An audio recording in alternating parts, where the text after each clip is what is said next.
Құрметті азаматтар, 2025 жылдың 5 сәуірінен бастап мопедтер ресми түрде механикалық көліктерге теңестірілді.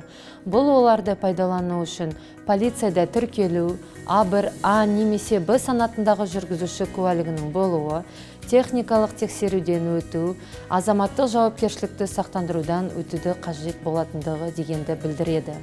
Тіркелу үшін тұрғылықты жері бойынша арнайы халыққа қызмет көрсету орталығына құжаттармен жүгіну қажет.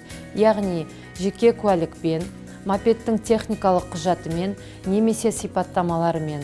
Осыдан кейін өтінішті толтырып, мопедті тексерістен өткізіп, қажетті мемлекеттік баждарды төлеңіз.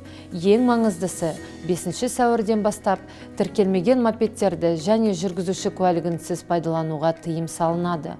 Бұзушылықтарды болдырмау үшін мопедті тіркеуді және алдын ала жүргізуші куәлігін алуды ұсынамыз.